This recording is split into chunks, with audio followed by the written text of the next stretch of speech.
De un famoso criminal que violó y asesinó a más de 30 niñas y adolescentes a lo largo de toda su vida y fue condenado a la pena capital, a la pena de muerte, pero antes de morir, un pastor que tiene este ministerio en prisión le predicó a Cristo y el criminal grabó un video pidiendo perdón a los familiares de los inocentes, un video póstumo porque se vio después que él ya fue ejecutado, ¿no?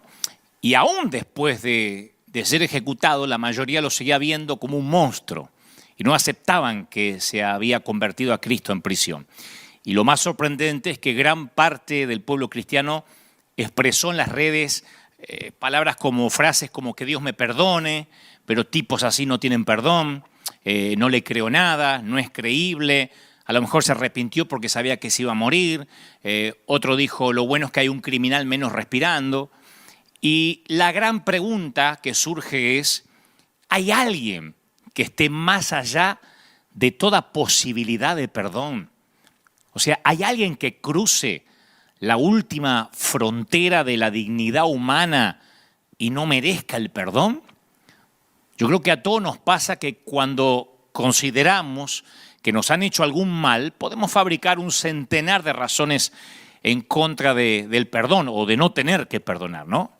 Decimos, necesita aprender una lección, no quiero premiar un comportamiento irresponsable, lo voy a dejar que sufra un poco, le va a venir bien, necesita aprender que las acciones tienen sus consecuencias, yo fui el ofendido, no me toca a mí dar el primer paso y mucho menos perdonar si no me están pidiendo perdón. ¿Cómo lo voy a perdonar si ni siquiera está arrepentido el tipo o la mujer? Así que podemos argumentar de aquí hasta el final de los tiempos hasta que nos cae la moneda, que a los que amamos a Dios o a los que decimos amar a Dios, se nos ha ordenado perdonar por ser hijos de un Dios que perdona. Pero solo el perdón puede detener el ciclo de la culpa y el dolor. Solo el perdón puede romper la cadena de la falta de gracia. Entonces, en el Nuevo Testamento, la palabra griega más usada para hablar acerca del perdón literalmente significa liberar, salir corriendo, librarse de una atadura. Pero siempre es más fácil admitir que el perdón es injusto. Y a lo mejor lo es cuando nos hicieron daño. Yo sé que hay mucha gente del otro lado diciendo, pero Dante, vos no te imaginás lo que a mí me hicieron, la infidelidad, el maltrato, hay mamás que lloran a sus hijas porque su esposo cometió un femicidio. Yo sé que hay cosas espantosas, abusos sexuales de niños. Entonces, el tema de todo eso es que la palabra resentimiento, expresa lo que sucede si el ciclo se sigue repitiendo sin interrupción en tu corazón, en nuestro corazón, en nuestra mente.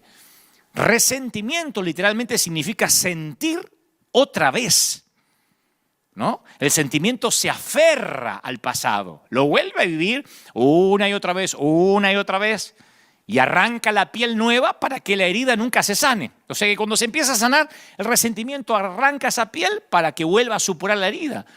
Y este esquema comenzó en la primera pareja en el huerto. Yo digo siempre, la cantidad de discusiones que deben haber tenido Adán y Eva en el transcurso de sus 900 años de vida. Porque uno puede decir, bueno, vivieron 90 años, 80 años. Yo tenía mis abuelos que a los 90 años ya no hablaban, se ladraban, porque decían, hace con 70 años que aguanto a este viejo. Imagínense 900 años. Yo me imagino a Eva diciendo, vos comiste el fruto, y Adán, pero vos me lo diste. Imagino que hasta viejos por ahí se seguirían echándose la culpa, ¿no? Esto no empezó ahora. Hay dos novelas que ilustran este esquema, pero en un escenario más moderno.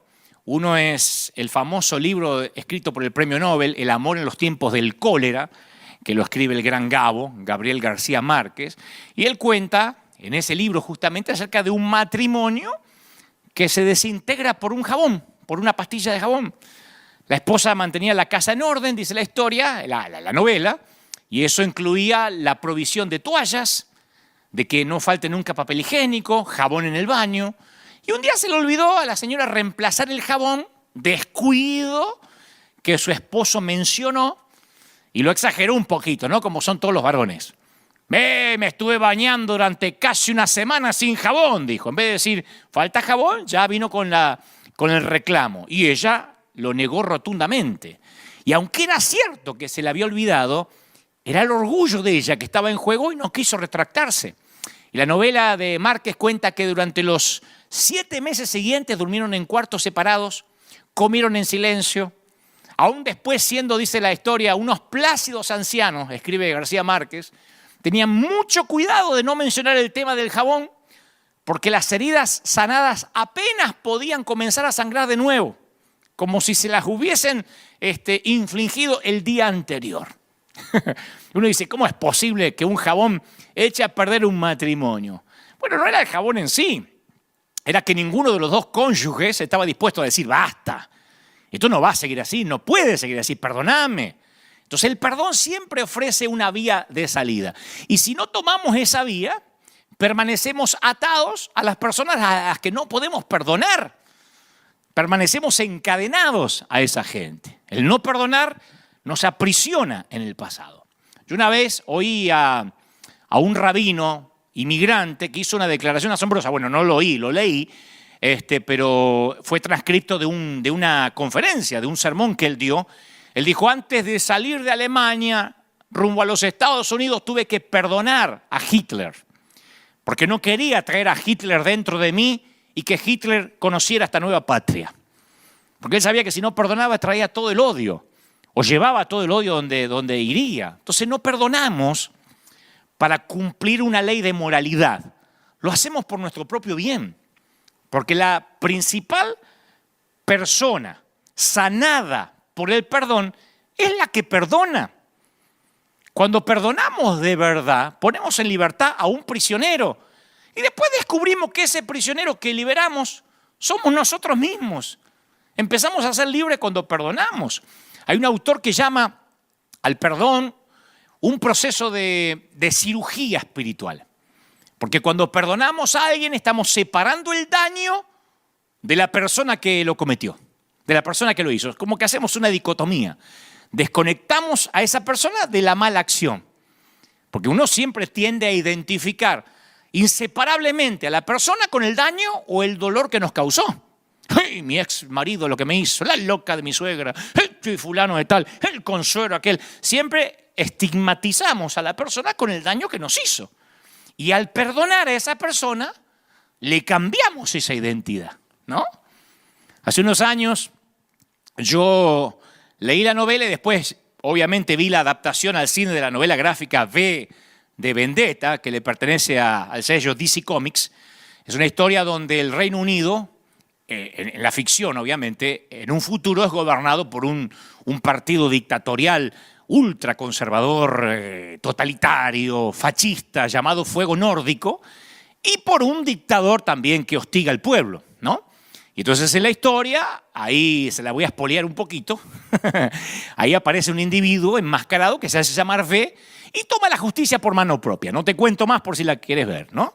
Pero es una suerte de versión más moderna del Conde de Montecristo, la famosa novela de Alejandro Dumas que también leí cuando yo era chico, ¿no? Que la venganza, la vendetta, como dicen los italianos, la vendetta, como hacen en la mafia italiana, la vendetta, que parezca un accidente. Yo tenía un programa de radio hace muchos años donde tenía un personaje de ficción que se llamaba el Apóstol Padrino, que era un italiano que manejaba la iglesia como si se manejara la mafia. Entonces, en la ficción le decían apóstol, el fulano de tal no está viniendo a la iglesia, entonces, ¿qué tenemos que hacer? Y el apóstol decía, vamos a suspenderlo. ¿Quiere que lo suspendamos del liderazgo? No, suspenderlo de una cuerda. Es la vendetta. Entonces la venganza, la vendetta, es lo más natural, lo más humano, lo que más nos sale. El perdón y el sentido de la gracia es lo más antinatural. La justicia y la venganza tienen una clase de poder racional, es lo lógico. En cambio, el poder de la gracia es diferente, no es lógico. La gracia no es racional, es escandalosa, es sobrenatural. El perdón inmerecido, no ganado, porque eso es el perdón, no es algo que se gana. Corta las cuerdas para que caiga de nuestra espalda el opresivo peso de la culpa. Pedro no tuvo que pasarse toda la vida avergonzado por haber traicionado al Hijo de Dios. No hay una sola ocasión en las Escrituras donde alguien dice, ahí está Pedro, lindo, negó 3 veces, el traidor. No. De hecho, sobre las espaldas de pecadores transformados como Pedro, Cristo edificaría su iglesia y la sigue edificando. Porque el perdón rompe el ciclo de acusaciones. El perdón afloja el nudo estrangulador de la culpa. Y los relatos de los evangelios parecen decir que el perdón tampoco le fue fácil al Señor. En una de sus últimas declaraciones antes de morir dijo, perdónalos, y eso incluía a todos, a los soldados romanos, a los líderes religiosos, a sus discípulos que habían huido como ratas en medio de la oscuridad, a vos, a mí. Perdónalos porque no saben lo que hacen. Solo por haberse convertido en un ser humano, el Hijo de Dios pudo decir claramente, no saben lo que hacen, porque había vivido en medio de nosotros y ahora nos comprendía. La falta de gracia hace que se resquebraje la unión entre madres e hijas. Me ha tocado conocer en la congregación y a donde he viajado madres con hijas que se odian a muerte como si fueran las peores enemigas. Parece una locura pensar que una parió a la otra. Padres e hijos deseando la muerte de su papá, hermanos y hermanas que no se hablan, tribus, razas separadas. Y como decíamos en la grieta cristiana, el mensaje del domingo pasado, que te lo recomiendo si no lo viste, si esas grietas no se atienden, se van ensanchando. Y para ese abismo de falta de gracia solo existe un remedio. Las cuerdas de amor, como dice la canción. Las cuerdas de amor, ese frágil puente de sogas del perdón. Un relato del Génesis que a mí siempre, no sé si me llamó la atención, pero me llenó de preguntas, de interrogantes desde que era chico, capta ese sentimiento complejo de lo que es el perdón. Porque yo no te voy a predicar hoy del perdón, decir, hay que perdonar y se acabó. Pues yo sé que hay mucho dolor. Cuando nos hacen cosas dolorosas, y yo me incluyo, no es fácil, hay que perdonar porque el pastor lo dijo, no. Es complejo el perdón. Y hace años a mí me costaba comprender los giros, los matices que hay en el relato, por ejemplo, de la reconciliación de José con sus hermanos en Egipto. Porque cuando sus hermanos que lo vendieron, él los tiene delante de él y no lo reconocen, que ahora es el segundo del faraón, en un momento él actúa con bronca, los mete a todos en la cárcel, yo hubiese hecho lo mismo. Después se siente mal, sale de la habitación para llorar a los gritos como si estuviera borracho. Después le hace trampa a los hermanos y esconde dinero en uno de los sacos de cereal que se están llevando para acusarlos. Captura a uno de los hermanos como rehén, acusándole a otro de que le robó su cáliz de plata. O sea, siguieron esas intrigas, ¿no? Dice la Biblia, ¿por cuántos? Por meses. Hasta que José no se pudo contener más, los convocó a todos sus hermanos y los perdonó de manera dramática. Claro, ahora cuando veo esta historia, después de haber vivido tantos años, después de haber transitado por la vida demasiado tiempo como para saber lo que es el dolor de una ofensa o de varias, yo veo esta historia como una descripción realista de un acto antinatural como el perdón. Porque los hermanos que José luchaba por perdonar eran los mismos tipos que hicieron planes para asesinarlo y lo vendieron como esclavo. No podemos leerlo con el filtro bíblico y los perdonó, aleluya. A vos tus hermanos te venden como esclavo. Por la culpa de tus hermanos pasás tus mejores años de tu juventud pudriéndote en una mazmorra egipcia. Y aunque venzas la adversidad, ahora no es fácil decir, sí, los perdono. No podía, por lo menos de manera rápida, expeditiva. Porque la herida a José le seguía doliendo demasiado. ¿Cómo no? Cuando la gracia logra abrirse paso en el corazón de José, su angustia y su amor resonaron en todo el palacio. Las Escrituras dicen que preguntaban, ¿qué es ese gemido? ¿Está enfermo el primer ministro del rey? No, José estaba bien de salud. Era el sonido de un hombre que estaba perdonando. Detrás de cada acto de perdón se halla la herida de una traición. Y el dolor que deja una traición no se desvanece con facilidad. No podemos decir, pase al altar en el nombre de Jesús, recibe espíritu de perdón. No es una cuestión de espíritus. Porque a pesar de escuchar muchísimos sermones sobre el perdón, no perdonamos con facilidad y tampoco nos parece fácil que nos perdonen a nosotros. Alimentamos nuestras heridas, justificamos nuestra conducta, todo con el fin de evitar ese acto tan innatural. Señores, la V de vendetta es natural. La G de gracia nunca lo es. La V de vendetta es lo que aprendemos desde el colegio, no la G de gracia. La justicia, la venganza es algo que nos fascina. Lo justo, lo equitativo. Y está mal por pensar así, somos humanos.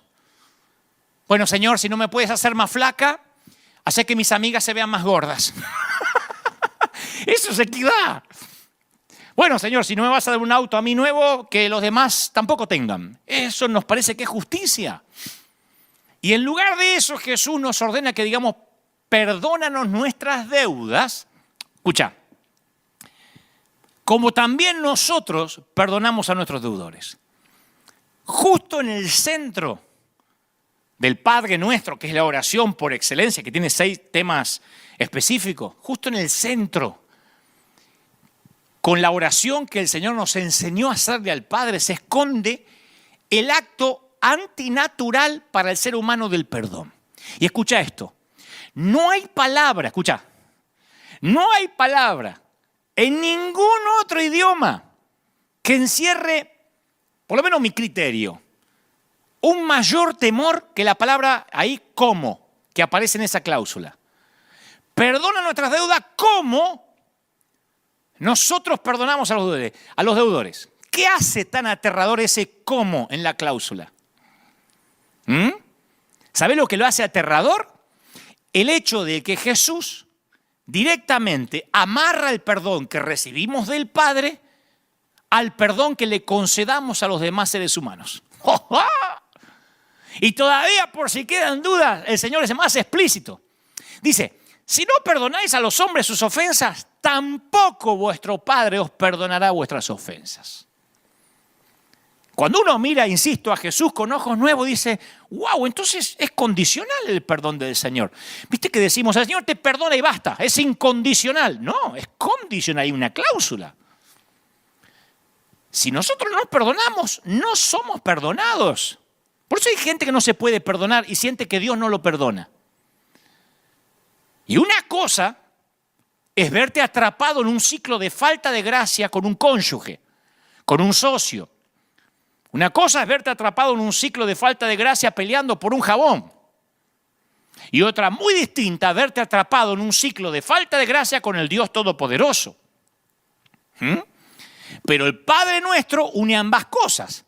Cuando nosotros rompemos el ciclo de la falta de perdón y comenzamos de nuevo con nuestro prójimo, Dios también rompe el ciclo de la falta de perdón y comienza de nuevo con nosotros.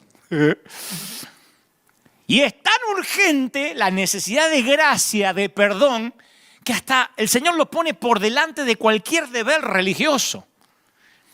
Por tanto, dice el Señor, si traes tu ofrenda al altar, ¿se acuerdan?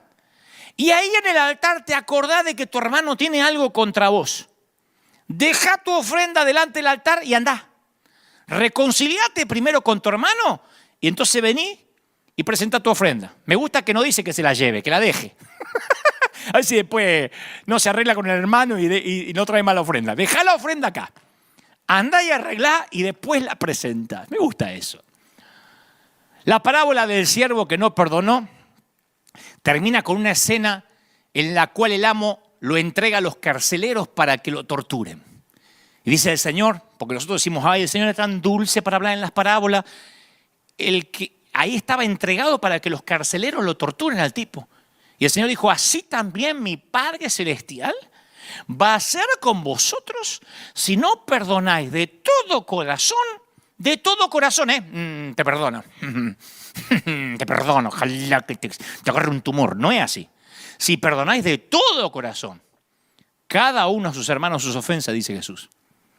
Yo habría deseado que estas palabras no estuvieran en la Biblia, pero están.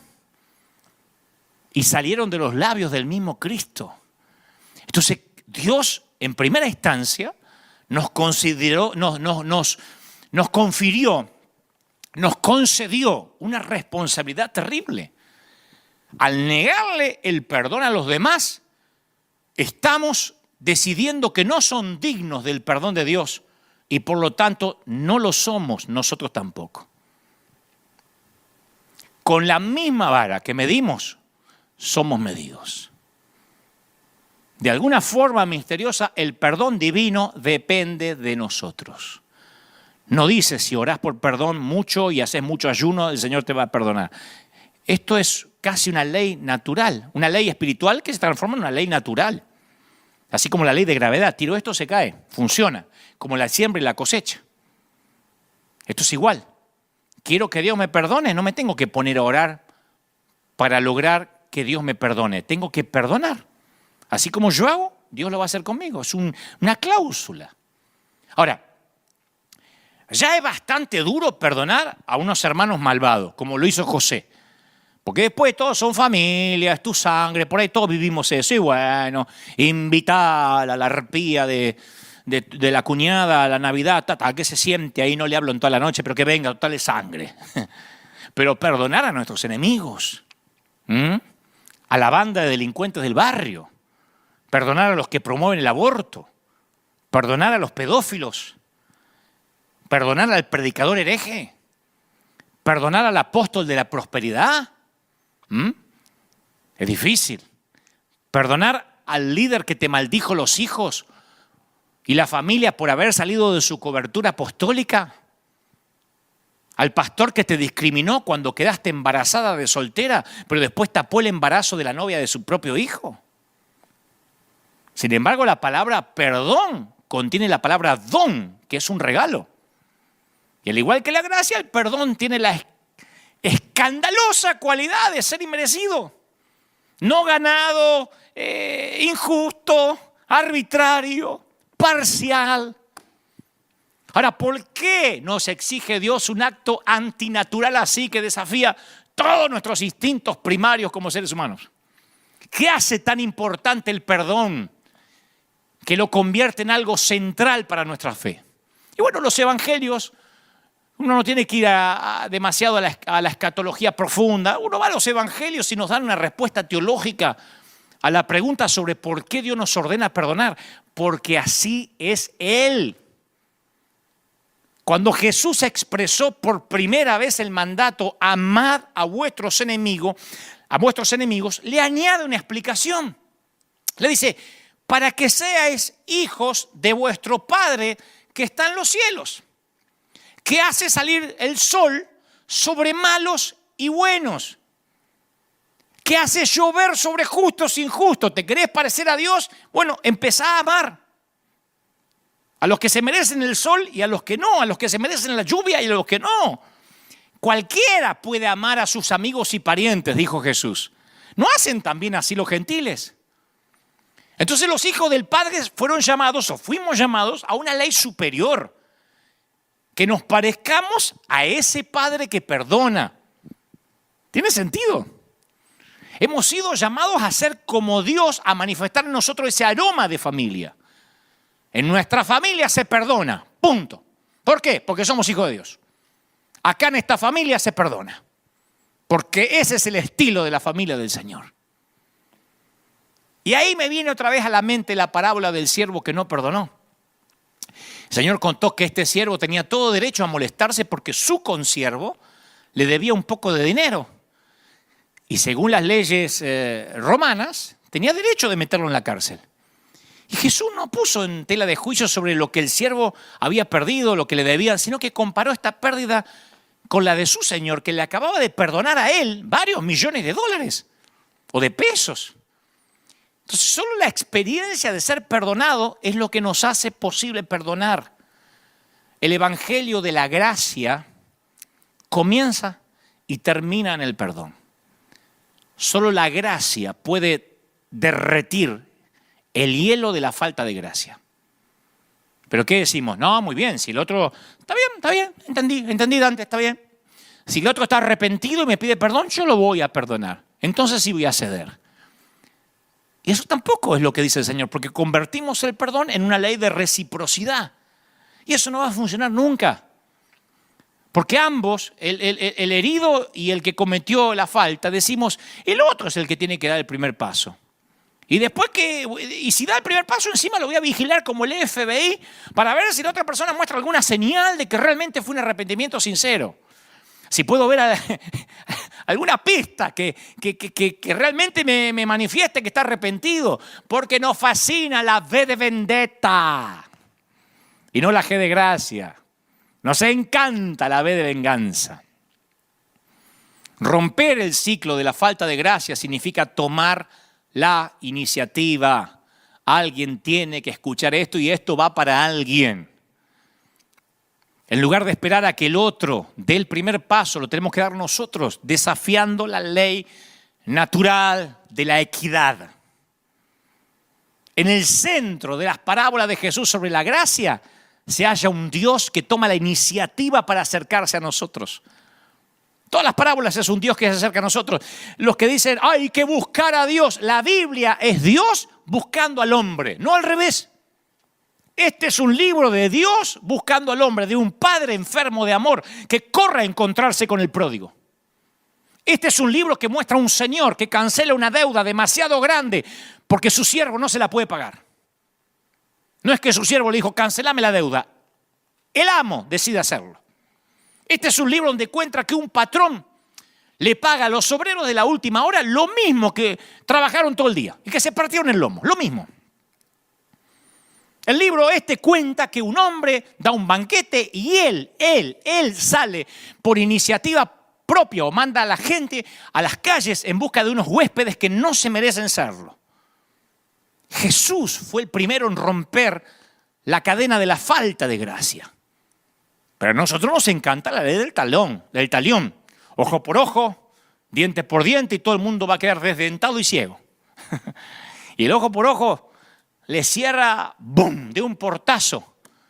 Cierra de un portazo la puerta al perdón, a la gracia. Y decimos, pero ¿por qué yo tengo que dar el primer paso? Si yo fui el ofendido. Dante me está diciendo que yo tengo que ir a perdonar a ese desgraciado, a esa incircuncisa. Sí, porque lo natural y mi naturaleza humana, yo te entiendo, yo estoy igual. A mí mi naturaleza humana me dice que perdonar no es sabio, no es sano, no es justo, no es práctico, no es equitativo. ¿Cuántas veces hemos dicho, yo soy cristiano pero no estúpido? Yo soy cristiano pero no me van a tomar de tarado. Y entonces disfrazamos la falta de gracia con una frase más espiritual, porque nosotros siempre tenemos un tema de semántica, para que los pecados no suenen a pecado, ¿no? Acuérdense que nunca chismeamos, nos desahogamos en familia. Nunca criticamos ni odiamos, no comparto. Hay una más espiritualoide que esa, no tengo comunión. Che, ¿no te hablas con fulano? No tengo comunión. Que es la manera espiritualoide de ocultar el rencor, el resentimiento, pero no hablas con tu papá, no tengo comunión. Porque la luz no tiene comunión con las tinieblas, pero si es tu propio padre, no tengo comunión. Y claro, el perdón exige de mí que ignore esa parte herida de mi corazón, que se siente adolorida y maltratada. Yo no estoy subestimándola, pero esa herida quiere mantener el control de la situación. Y además, esas heridas quieren poner unas cuantas condiciones entre mi persona y la persona que se me está pidiendo que la perdone. Un día descubrí esta exhortación del apóstol Pablo, que está metida ahí entre muchas otras exhortaciones de Romanos 12, donde dice, detesta el mal, ten gozo, vive en armonía, no seas presuntuoso. Y entonces aparece este versículo, dice, no vengáis por ustedes mismos, no vengáis por vosotros mismos. Amados míos, dejad lugar a la ira de Dios, porque escrito está, mía es la venganza, yo pagaré, dice el Señor. Cuando yo leí eso de Romanos 12, yo dije, por fin comprendí que el perdón es un acto de fe. Porque al perdonar a otra persona estoy confiando de que Dios es mejor que yo para hacer justicia. Al perdonar, renuncio a mi propio derecho de vendetta y dejo todos los problemas de equidad en manos de Dios para que Él los resuelva. Está bueno. O sea, dejo en sus manos la balanza que hará el equilibrio entre la justicia y la misericordia. Cuando José llegó al punto de perdonar a sus hermanos, el dolor no se le fue, no se le desapareció. Pero el tipo se desprendió de sus hombros la carga de ser un juez. Por eso salía, entraba, lloraba, porque no sabía cómo ajusticiarlos. Por un lado era la sangre, por otro lado les tenía bronca, por otro lado los amaba. Entonces un día se quitó esa carga. Dijo que el Señor se ocupe. Aunque el mal que me hayan hecho no va a desaparecer cuando perdono, por lo menos no me mantiene atrapado. Queda en manos de Dios, que sabe lo que hay que hacer. Yo no te digo que lo que te hizo tu ex va a desaparecer de las heridas que te causó. Pero por lo menos no estás más dependiendo de esas heridas. Dependiendo que tenés que ser juez. ¿Cómo castigar? ¿Qué castigo es suficiente? ¿Qué castigo te va a satisfacer? Por supuesto que dejarlo todo en las manos de Dios tiene un riesgo. De que Dios no trate a la persona como yo querría que la trate, ¿no? A nosotros nos gusta. A mí me acuerdo que yo conocía a uno que decía, como dice la Biblia, siéntate en el umbral de tu puerta y verás pasar el cadáver de tu enemigo. ¿A dónde dice eso? En Fariseos 4:5, ¿dónde lo dice? Pero le gustaba la frase y lo hizo bíblico. No es así. Como Dios trate a quien nos hirió, a lo mejor no nos gusta, porque acordate que el profeta Jonás se resintió con Dios porque Dios fue más misericordioso de lo que él creía que se merecían los ninivitas. Yo nunca he encontrado que sea fácil perdonar. Yo no te hablo del umbral del hombre que perdona todo, porque las injusticias de las que me quejo permanecen y las heridas siguen causándome dolor. Y yo tengo que acercarme una y otra vez para entregarle ese residuo de lo que creía haberle entregado un tiempo antes. Y lo hago porque le entrego a Jesús las cargas, porque le entrego mi dolor, porque Jesús establece una clara conexión. Dios a Dante le va a perdonar sus deudas a medida que Dante perdona a sus deudores. O sea, ¿qué me lo tienen que poner con manzanita para que entienda? Porque acá no es que, bueno, es según la interpretación, lo dijo clarito, y hasta lo oramos en el Padre Nuestro sin pensar, perdona nuestras deudas como yo perdono a los deudores. Y si alguna vez oraste el Padre Nuestro sin pensar, Dios se mata de risa diciendo, ¿cómo vos perdonás a quién? Si vivís enfermo de rencor y querés que yo te perdone.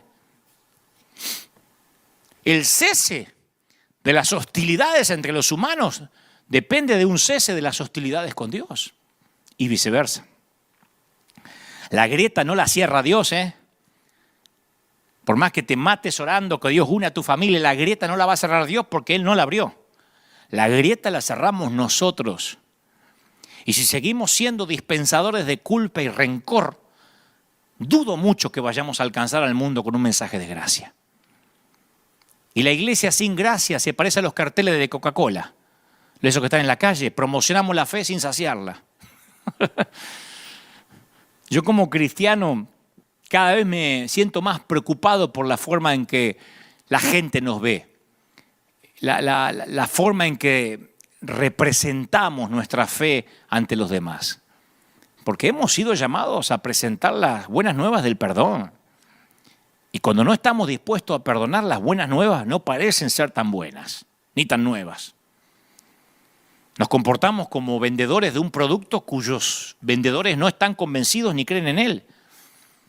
Yo fui vendedor y siempre me decía mi gerente, para vender un producto tenés que comprar primero. Si no estás convencido de lo que estás vendiendo, un acto fallido te va a traicionar. Y cuando uno quiere hablar de amor y no ama, quiere vender perdón y no perdona, cuando decimos Cristo te ama y te quiere perdonar, pero odiamos visceralmente al que piensa diferente o al que tiene otra doctrina, entonces no suena creíble, no suena auténtico, no tiene peso, no tiene unción lo que decimos. Cuando los cristianos le hablamos a un inconverso de Cristo y ese inconverso no está de acuerdo con nosotros, es como que nos deja de interesar.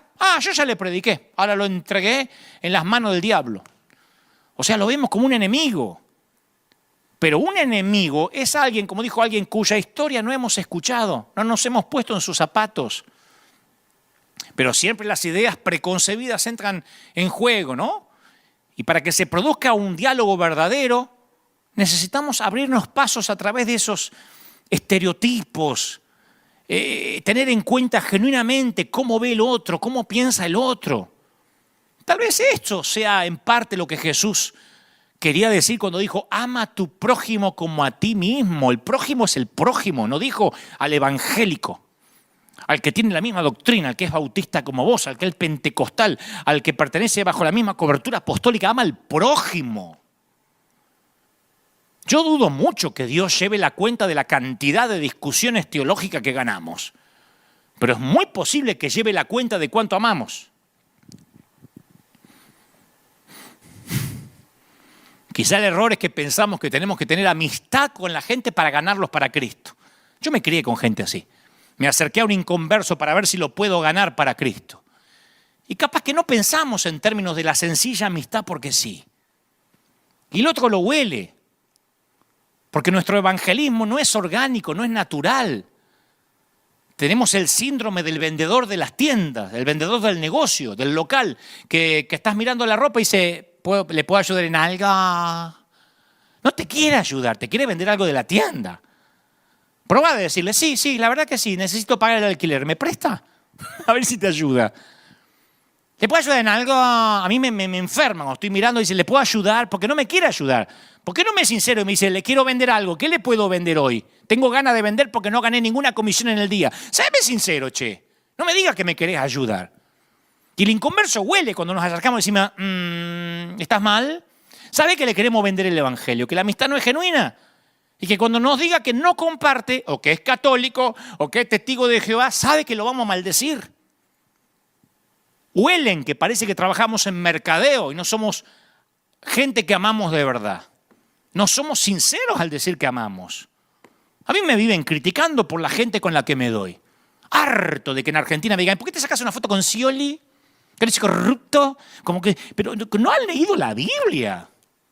Yo digo, no puede ser. O no sé, o yo la entiendo demasiado infantil, la Biblia demasiado lineal. Pero yo no puedo entender cómo decir, ¿por qué te sacas la foto con Benny Hinn, que se separó y después se volvió a casar? Yo, de verdad, que hay que acercarse a la gente si es perfecta. ¿Desde cuándo nosotros podemos exigir perfección si no lo somos? Pablo utiliza una muy inteligente metáfora cuando habla sobre el olor grato de Cristo. Y él dice, por ahí se nos escapa esto, que puede tener un efecto muy diferente dependiendo del olfato de cada quien. Dice, a estos ciertamente olor de muerte, para muerte, y a aquellos olor de vida para vida. Y es el mismo aroma. Pero para algunos es un olor y para otros otro olor. Con tan solo leer las redes sociales de ciertos creyentes, uno se da cuenta que algunos despiden un aroma perfumado y otros ofenden el olfato con su olor pútrido. Olor a muerte, olor a vida, dijo Pablo. A eso me refiero. Cuando el Señor nos pide que amemos, no dice sean condescendientes con el pecado, liberales, no importa si la gente no cambia de vida, dice que amemos. No nos dice amar por una semana, si no cambia, sácatelo de encima. Hace un tiempo la CNN le hizo una entrevista a un pastor de North Carolina y él proponía literalmente, pueden buscarlo, ahí está, él proponía, le decía a los periodistas inconversos, él proponía que confinemos a todos los homosexuales y a las lesbianas dentro de un inmenso cerco. Él dijo, vamos a ponerlo dentro de un inmenso muro, porque a uno se dice, Trump quiere hacer un muro, Trump quiere hacer un muro. Este era un hombre de Dios diciendo, hay que meter los homosexuales y las lesbianas dentro de un muro de unos 160 kilómetros a la redonda y lanzarle comida en helicópteros. Y al final se van a terminar extinguiendo porque no se pueden reproducir. Esa es la cura para esa peste, dijo. Y todos los periódicos reprodujeron lo que él dijo. Ahora, me pregunto cuántas conversiones de fe puede producir una declaración de odio visceral como esa. ¿Y si fuera tu hijo que se tiene que quedar dentro de ese cerco de odio? Si fuera tu hijo al que hay que tirarle comida de un helicóptero. Porque cuando uno le pone cara al pecador, todo cambia. Una cosa es hablar del pecador, mientras que no nos pase en casa. Hace poco un amigo evangélico, cristiano evangélico, cuya mamá era católica, decidió hacerle un servicio de funeral en su parroquia, respetando la religión de la mamá. Él tenía la oportunidad de que el pastor oficiara el funeral de su mamá, pero la mamá era católica y trabajaba como voluntaria en la parroquia. Entonces se le ocurrió a mi amigo que entre el pastor y el cura o el padre, el párroco de su mamá, se dividirían los devocionales. Hicieran un funeral compartido, pero en la parroquia. Y mi amigo estaba furioso. Me decía, estoy furioso por las conductas de mis hermanos evangélicos que fueron al funeral de mi mamá.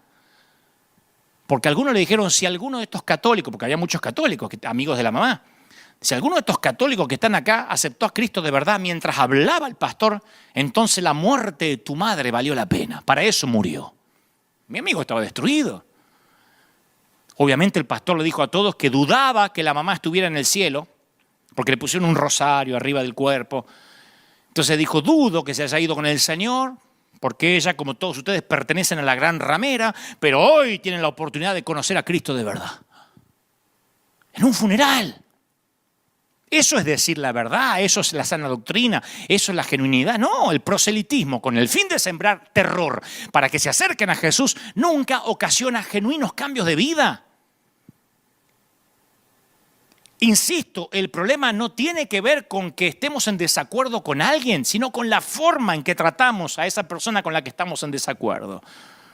El Señor nunca hizo que las personas corrieran aterrorizadas a Él, los amaba.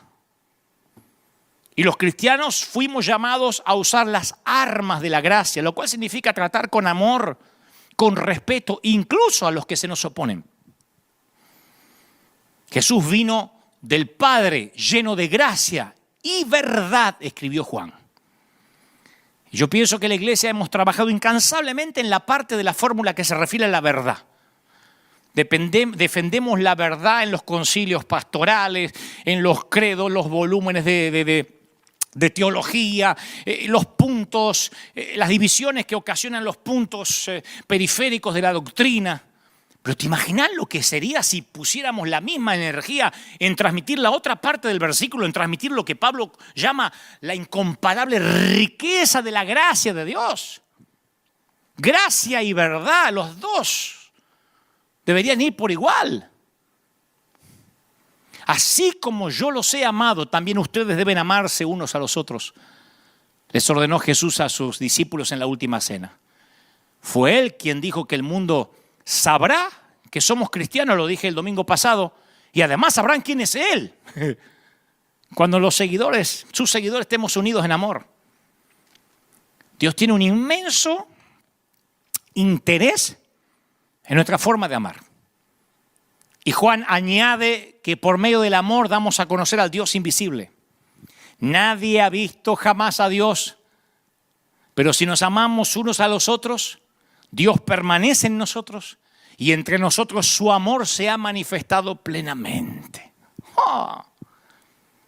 Para probar hasta qué punto sabemos amar, tenemos que preguntarnos algo sencillito, un test sorpresa, como decía mi maestra, prueba sorpresa, saquen una hoja. ¿Se alegran las demás personas de estar con nosotros? Los inconversos.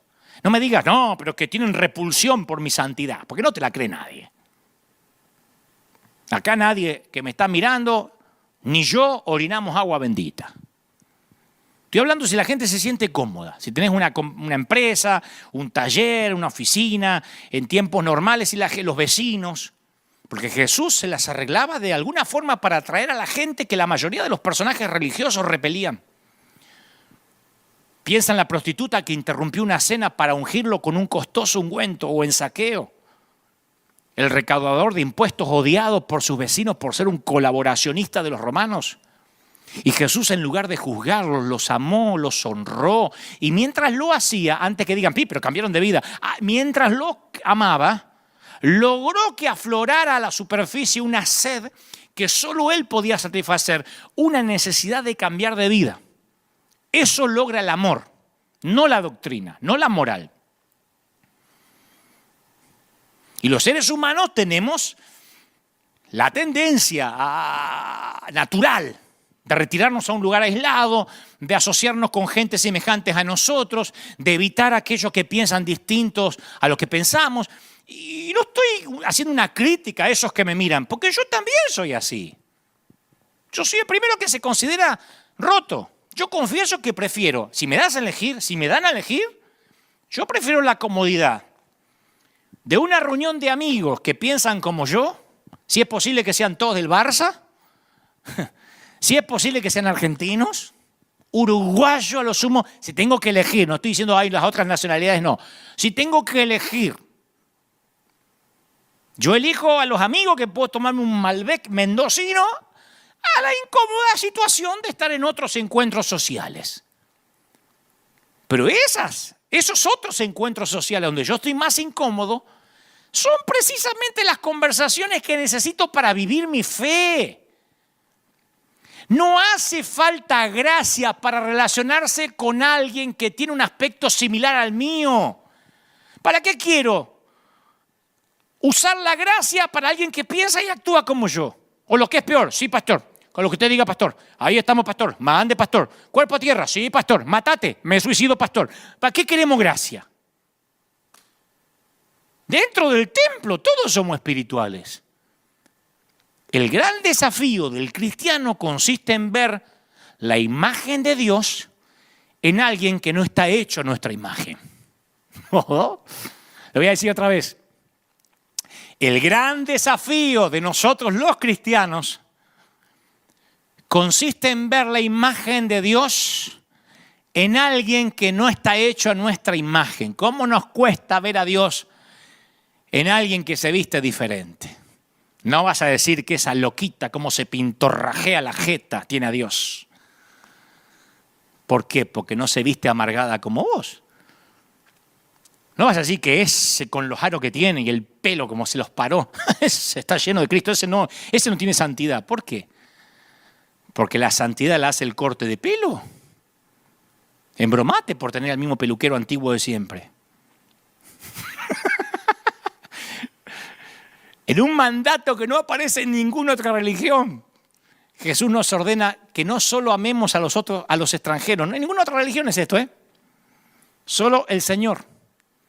Dice que no solo amemos a los extranjeros y a los pecadores, sino también a los que son directamente nuestros adversarios. Y mientras más amemos y mientras más indignas nos parezcan las personas a las que amamos, más nos vamos a parecer a Dios, el cual al fin y al cabo ama a criaturas como nosotros, que no nos merecemos que nos ame. El otro día estaba leyendo que el primer mártir, un discípulo llamado Esteban, fue la primera víctima mortal del terrorismo dirigido contra los seguidores de Jesús. No sé si sabés lo que Esteban oró entre piedra y piedra, ¡paf! ¡paf! ¡paf! ¿Sabés lo que oró? Pero no es que se apartó a orar. Entre piedra y piedra, entre canto rodado y canto rodado. ¿Sabés lo que oró Esteban? Señor, no tomes en cuenta este pecado. ¡Pah! Y lo mataban. Pidió que Dios no tomara en cuenta ese pecado. A mí me tirás una piedra y yo estoy pidiendo que Dios te tire una roca. Satanás, creyente pero no estúpido. Este dijo, no tomes en cuenta su pecado. Y más tarde Saulo, que participó en ese apedreamiento activamente, tuvo un encuentro con Jesús en una visión, se arrepintió y fue el gran Pablo. Pregunto, ¿se habría encontrado Saulo con Jesús si Esteban no hubiese orado por sus enemigos? ¿Quién fue el evangelista de Saulo? Decimos, el Señor en persona que le salió a su encuentro. Yo creo que alguien oró por él antes de eso. Esteban. Si hubiese dicho a Esteban, condénalos a todos estos, consúmelos por apedrearme, tal vez Saulo no hubiese conocido a Dios. Digo, amen a sus enemigos y oren por quienes los persiguen, dijo el Señor en el Sermón del Monte. Yo me pregunto, ¿por qué el Señor daría una orden tan extravagante? Y Él mismo nos da la respuesta, porque el Señor nunca deja nada librado al azar o a la especulación. Dijo, para que sean hijos de su Padre que está en el cielo. El que hace que salga el sol sobre malos, sobre buenos, que llueva sobre justos y sobre injustos. Ahora, yo quiero que me prestes atención. Yo sé que me aguantaste hasta ahora, pero préstame atención porque quiero hablarte unos minutitos cortitos sobre algo que a mí me voló la cabeza. Esta semana me voló la cabeza, no es algo que Dios me reveló hace 30 años, esta semana. Por eso uno siempre que mira la Biblia con ojos nuevos y con la ayuda del Espíritu Santo, con el discernimiento del Espíritu Santo, Dios nos puede hablar porque la palabra está viva. Déjame decirte algo sobre el sermón del monte, el sermón de la montaña. Porque lo que te voy a decir ahora capaz que es la revelación más guardada de todas las Escrituras y es la revelación del perdón. A mi humilde entender, si no entendemos el sermón de la montaña, dudo que entendamos alguna vez la gracia. Por primera vez Jesús dejó de lado las parábolas, él habla siempre con parábolas, y por primera vez ofrece a su auditorio una completa filosofía de vida, algo así como un candidato que revela su plataforma política. ¿Ustedes quieren saber el perfil de Jesús? No vayan necesariamente a las parábolas, vayan al sermón de la montaña. Y todo lo que dijo, porque no es solamente bienaventurados los pobres, no.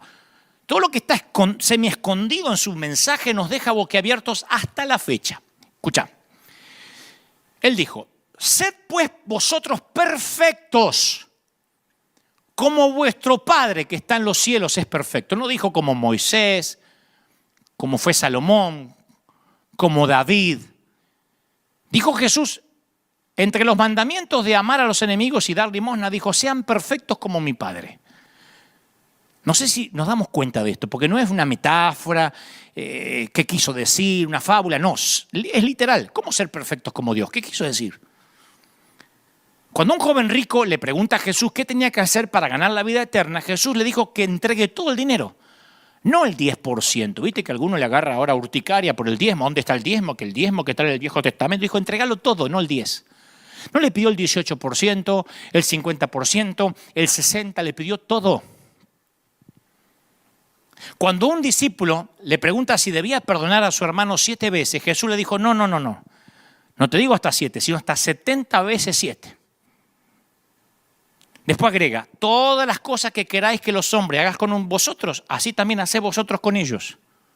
Yo os digo, amad a vuestros enemigos y orad por los que persiguen. Imaginen a Jesús predicando así en la montaña, porque uno se lo imagina muy a lo Hollywood. De ahí surge la frase siempre, ay, así no hablaría Jesús. Ese es el Jesús de Hollywood. El verdadero tenía que hablar en una montaña fuerte para que lo escuchara el último que estaba allá. No podía hablar como los actores del cine. ¡Escuchadme! Ojo por ojo y diente por diente, ¿no es cierto? Así dijeron nuestros antepasados. Amarás a tu prójimo y aborrecerás a tu enemigo, ¿no es verdad? Amén, gritó una vieja. Pero yo os digo que es fácil amar a tu hermano, amar a los que nos aman. Hasta los cobradores de impuestos lo hacen. ¿Qué quieren? ¿Que los felicite por eso? ¿Alguien quiere que le diga, oh, y le hagamos la ola por amar a sus hermanos? No. Amad a vuestros enemigos. Amad al que os patea y escupe. Amad al soldado del imperio que quiere atravesarlos con la lanza. Ahí ya no hay nadie diciendo amén. Amad al ladrón que os despoja y tortura. Escuchadme. Dije, amad a vuestros enemigos. Si un soldado romano te abofetea la mejilla izquierda, dale la otra. Si alguien con autoridad del César te obliga a caminar 1 kilómetro, no te niegues, pero camina 2. Si alguien te roba el manto, dale también la camisa. Escuchadme. Yo digo que es difícil seguirme. Lo que digo, nunca jamás nadie lo ha dicho desde que comenzó el mundo. Y yo creo que en ese sermón de la montaña muchos empiezan a ir. Uno puede imaginar la respuesta de la gente del pueblo. El sermón del monte no los motivó, los enfureció. Y esta es la descripción que hace Jesús de su relación con la Torá, con la ley. No penséis que he venido para abrogar la ley de los profetas. No he venido para cambiar nada, he venido para hacerla cumplir. Porque os digo que si vuestra justicia no fuera mayor que la de los escribas y fariseos, no entraréis en el reino de los cielos. Estoy seguro que nunca viste el sermón de la montaña así. Esta última afirmación los enfureció más. Algunos dicen, no, el sermón del monte fue maravilloso. No. Les digo que si no eran más perfectos que los escribas y fariseos, se irían al infierno. Y los escribas y fariseos competían entre sí. Habían dispensado la ley de Dios en 613 reglas, 248 mandamientos, 365 prohibiciones, reforzadas esas reglas con 1521 enmiendas. ¿Cómo competís con gente así? Para no violar el tercer mandamiento, no tomarás el nombre de Jehová tu Dios en vano, se negaban a pronunciar el nombre de Dios. Para evitar la tentación sexual, habían introducido la práctica de bajar la cabeza para no ni siquiera mirar a una mujer. Algunos se reventaban la cabeza contra las paredes, los famosos judíos sangrantes. Para evitar profanar el sábado, habían declarado ilegales 39 actividades que se catalogaban como trabajo. ¿Cómo podía la justicia de una persona común que está escuchando el sermón del monte sobrepasar la de semejantes profesionales de la fe? Jesús, escucha esto, para los que dicen, Jesús es súper gracia. Jesús llevó la ley tan lejos, más allá de lo que cualquier fariseo jamás habría hecho. El sermón del monte complicó la ley mucho más. Jesús hizo imposible que alguien pudiera cumplir la ley y luego la mandó que la cumpliéramos. Jesús hizo imposible que alguien pueda cumplir la doctrina y después mandó que la cumplan. ¿Qué quería hacer el Señor? Mira algunos ejemplos. Todas las sociedades en la historia de la humanidad han tenido leyes contra el homicidio. Pero ninguna sociedad ha establecido nada que se parezca a lo que dijo Jesús. Yo os digo que cualquiera que se enoja contra su hermano será culpable de juicio. Cualquiera que le diga a su hermano necio, fatuo, no, perro, falso profeta, apóstata, lobo rapaz, necio solamente, quedará expuesto al infierno con fuego. El que le dice necio a su hermano, yo crecí con un hermano mayor. ¿Cómo pueden convivir dos hermanos en una misma pieza, en una misma habitación, en la adolescencia, sin insultarse varias veces durante toda una vida? Así que yo me iba al infierno seguro con el sermón del monte. Todas las sociedades tienen tabúes contra la promiscuidad sexual. Pero ninguna sociedad ha propuesto jamás una regla tan estricta como la de Jesús. Cualquiera, ya saben de cuál es, ¿no? Cualquiera que mira a una mujer, esto fue en el sermón del monte, cualquiera que mira a una mujer para codiciarla, ya adulteró con ella en su corazón, ya te fuiste a la cama con ella. Por tanto, si tu ojo derecho te es ocasión de caer, y da la solución también, si tu ojo derecho te es ocasión de caer, sácalo, échalo de ti, porque es mejor que se te pierda uno de tus miembros y no que con todo tu cuerpo, que con los dos ojitos y la visión 20/20 te vayas directo al infierno. Mejor que como Andrea Bocelli te vayas al cielo. Yo he escuchado que hay sociedades que piden que castren a los violadores reincidentes, pero nunca escuché que se proponga algún tipo de mutilación facial por miradas lujuriosas. Divorcio. En la época de los fariseos se debatía acaloradamente cómo interpretar la ley de Moisés respecto al divorcio. Al esposo, en los tiempos de Jesús, le bastaba con decir 3 veces, te divorcio, te divorcio, te divorcio, para que el divorcio fuera firme, con que lo dijeras 3 veces. ¿Te imaginas si esto fuera así? La cantidad de divorciados que tendríamos. Algunos maridos dirían 50 veces te divorcio para estar recontra divorciado. Jesús dijo, yo os digo que el que repudia a su mujer a no ser por causa de fornicación, hace que ella adultere. Y el que se casa con la repudiada comete adulterio.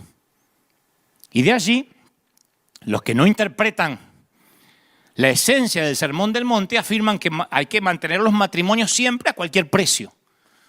aun cuando el respeto, el amor, la paz y la dignidad se fumaron. Por eso hay matrimonios que terminan siendo una institución matrimonial vaciada de relación. Pero al tema que vamos. Por último, Jesús habló de la violencia. ¿Quién puede sobrevivir y cumplir lo que Jesús estableció? No resistáis al malo. A cualquiera que te hiera una mejilla, dale la otra. El que te quiera poner un pleito y quitarte la túnica, dale también la capa. Entonces, cuando yo examino estos estrictos mandamientos del Sermón del Monte, me pregunto, ¿cómo hago para cumplirlos? ¿Están ahí? ¿Qué espera Jesús? ¿Que yo le dé limosna a cuantos mendigos se me cruzan en el camino? ¿Cómo haces si vivís en Argentina, en Venezuela? Cobrás tu sueldo y desde que llegás, o tu salario, desde que salís de la fábrica hasta que llegás a tu casa te quedas sin sueldo porque según el Señor no tenés que dejar ningún mendigo sin darle algo. ¿Tendría que tirar mi tele para evitar tentaciones lujuriosas? Eso hacíamos, ¿se acuerdan? El cajón del diablo lo tiramos al río. ¿Cómo aplico esos ideales éticos en mi vida cotidiana? La Iglesia Católica no sabía qué hacer con esto, entonces codificó la vida cristiana en listas de pecados mortales y veniales para poder lidiar con esto, si no es imposible. Martín Lutero, del lado protestante, él interpretó el Sermón del Monte de otra manera. Él dijo, no, es que hay que dar al César lo que es del César y a Dios lo que es de Dios. Lutero decía que los cristianos tenemos doble ciudadanía, una del reino de Cristo y otra del reino del mundo. Por lo tanto, el cristiano tendría que separar su oficio de la persona. Por ejemplo, un soldado o un cristiano que es enrolado en las filas militares tiene que cumplir las órdenes de matar a su enemigo, aunque en su corazón siga la ley de Jesús de amar a sus enemigos. Así lo resolvió Lutero. Pero yo voy al Sermón del Monte y Jesús no distingue entre oficio y persona. No dijo, pero que soldado lo entiendo. Él dice que hay que resistir al malo, no jurar, darle al necesitado, amar a los enemigos, besar a la suegra. No dice eso, pero entra dentro de amar a los enemigos. Y por mucho que trato, no puedo encontrar una forma de suavizar el Sermón del Monte. Si el Sermón del Monte establece la norma de Dios para la santidad, estamos todos fregados, diría Montaner. Y los que hasta acá no se me fueron y dicen, entonces, ¿de qué se trata? ¿A qué querés llegar, Dante, con esto? Este es el gran secreto. Escucha, esto te va a volar la tapa del cerebro como me la voló a mí. El Sermón del Monte no me ayuda a mejorar. No te ayuda a mejorar. Nos revela toda la forma en que no lo estamos logrando. No podemos decir que el Evangelio es imperfecto porque sus seguidores lo somos. No podemos juzgar a Cristo por quienes llevamos imperfectamente su nombre. Si yo conozco el camino a casa y lo recorro borracho, no es que el camino es menos bueno porque yo me voy tropezando. Hay una forma de resolver este misterio. Aceptar que nunca vamos a dar la talla, pero que tampoco tenemos que lograrlo. A vos y a mí se nos juzga por la justicia de Jesús que vive dentro de nosotros, no por nosotros mismos. Ninguna condenación hay. ¿Para quién? Para los que guardan la doctrina, para los que cumplen el Sermón del Monte, para los que están en Cristo Jesús. El pensar, por fin lo conseguí, soy santo, es un engaño. ¿Quién no ha bajado la mirada? ¿Quién no ha visto a una mujer bonita, a un muchacho guapo alguna vez? Según el caso. El decir, yo tengo la sana doctrina, también es un engaño. En su respuesta al joven rico, en la parábola del buen samaritano, en sus comentarios acerca del divorcio, del dinero o de cualquier otro tema moral, Jesús nunca rebajó el ideal de Dios. Nunca dijo, y bueno, ahora estamos en otra etapa, este Dios se apichonó un poco, no es el Dios del Antiguo Testamento, de Malaquía para acá, papá envejeció. No dijo. Dijo, sé perfectos, como vuestro Padre del cielo es perfecto. Y ni Billy Graham, ni Gigi Ávila, ni San Francisco de Asís, ni la Madre Teresa, ni nadie ha podido cumplir con esos mandamientos. Pero el mismo Jesús, que relata el Sermón del Monte, ofrece gracia absoluta. El mismo Jesús perdona a una mujer adúltera, a un ladrón en la cruz, a un discípulo que lo había negado. Escoge un discípulo traidor para fundar su iglesia, a un torturador para fundamentar su doctrina. La gracia es absoluta, inflexible, lo incluye todo. Esa gracia incluso se ofrece a quienes clavaron a Jesús en la cruz. Padre, perdónalos, no saben lo que hacen. La gracia es para los desesperados, para los rotos, para los quebrantados, para los que no se bastan a sí mismos. La gracia es para todos nosotros. Yo durante años había pensado que el Sermón del Monte era la pauta para la conducta humana que nadie había podido seguir. Y al volverlo a leer esta semana, encontré que Jesús pronunció estas palabras no para abrumarnos, sino para decirnos cómo es Dios. Para decirle, ven, ninguno lo puede lograr. La naturaleza de Dios en el texto primitivo del que se deriva el Sermón del Monte es el secreto. ¿Por qué debemos amar a nuestros enemigos? Porque nuestro Padre misericordioso hace que el sol se levante sobre buenos y malos. ¿Por qué ser perfectos? Porque Dios es perfecto. ¿Por qué guardar tesoros en el cielo? Porque el Padre vive ahí y nos va a colmar de recompensas. ¿Por qué vivir sin temor ni preocupación? Porque el mismo Dios que viste a los lirios y a la hierba del campo prometió cuidarte. ¿Por qué orar? Porque si un padre terrenal da pan y pescado a un hijo, mucho más el Padre que está en los cielos nos dará dádivas buenas a quienes la pidan. ¿Cómo no lo pudimos ver? Jesús no proclamó el Sermón del Monte para que nosotros alcanzáramos la perfección. La pronunció para mostrarnos que a ninguno de nosotros, jamás ninguno de nosotros la va a alcanzar jamás. Se fueron todos frustrados del Sermón del Monte. El Sermón de la Montaña nos obliga a reconocer la gran distancia que separa a Dios de nosotros. Y escuchen esto. Todo intento de disminuir lo que el Señor dijo en el Sermón del Monte, moderándolo, bueno, no es lo que quiso decir, es libertinaje. Y la peor tragedia sería pensar en que el Sermón del Monte entonces es legalismo. No, el Sermón del Monte liquida al legalismo. Le está diciendo al legalismo de los fariseos que tenían 700 leyes que iban a fracasar. No por ser demasiado estrictos, sino porque no eran lo bastante rigurosos como Jesús presentaba lo que era ser santo. Porque andaban los judíos tropezándose contra las paredes para no mirar mujeres y dice, con que ya lo hayan pensado, ya pecaron, están fregados. No, pero yo no miro. Sí, pero tenés fantasías, estás liquidado, viejo. Yo nunca cometo un homicidio. En cuanto le dijiste necio a alguien, ya sos culpable de juicio y te vas al infierno. ¿Se dan cuenta? Que la mejor super, ultra, hiper, macro, sana doctrina comparada con el Sermón del Monte es un mal chiste. Viendo esto, ¿de verdad alguien puede creer que porque a una mujer no le dejen cortar el cabello o teñirse o depilarse va a alcanzar la perfección de Jesús? ¿De verdad? El Sermón del Monte demuestra que delante de Dios somos todos iguales. Asesinos y violentos, adúlteros y lujuriosos, ladrones y codiciosos. Todos estamos desesperados y de hecho este es el único estado adecuado para que el ser humano conozca a Dios. El Sermón del Monte venía con trampa. Él les dijo, ¿quieren perfección y fariseos? Yo les hablaré de perfección. ¿Quieren que les hable de sana doctrina?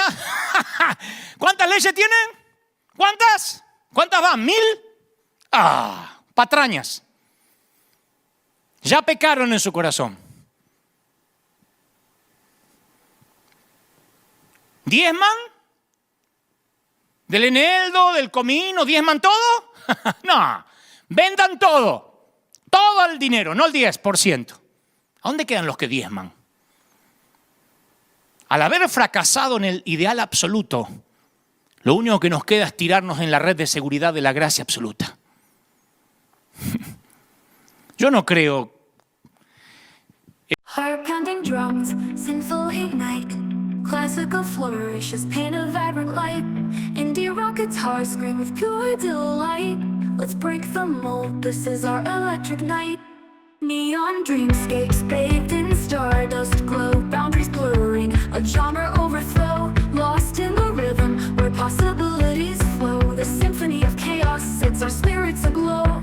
We're electric rebels defying the norm, breaking the chains in a sonic storm. Sentient whispers morph into a battle cry. This is our revolution, soaring to the sky.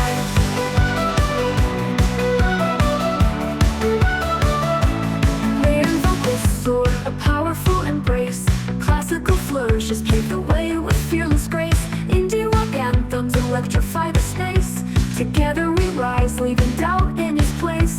The beat pulsates, a call to unite. In this electric fire will burn ever so bright. No looking back now, the future feels so right. Fueling our passion with all our might. We're electric rebels defying the norm, breaking the chains in a sonic storm. Sentient whispers morph into a battle cry. This is our revolution, soaring to the sky.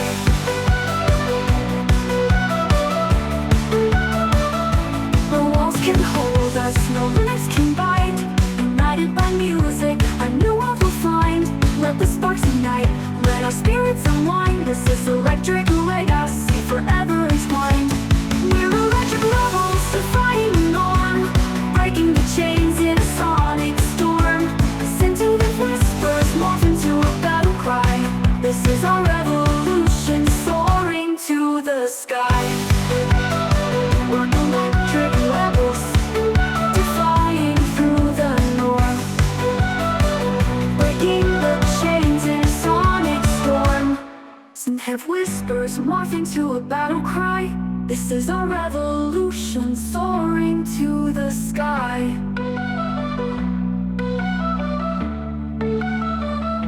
Electric dreams take flight, soaring through the night.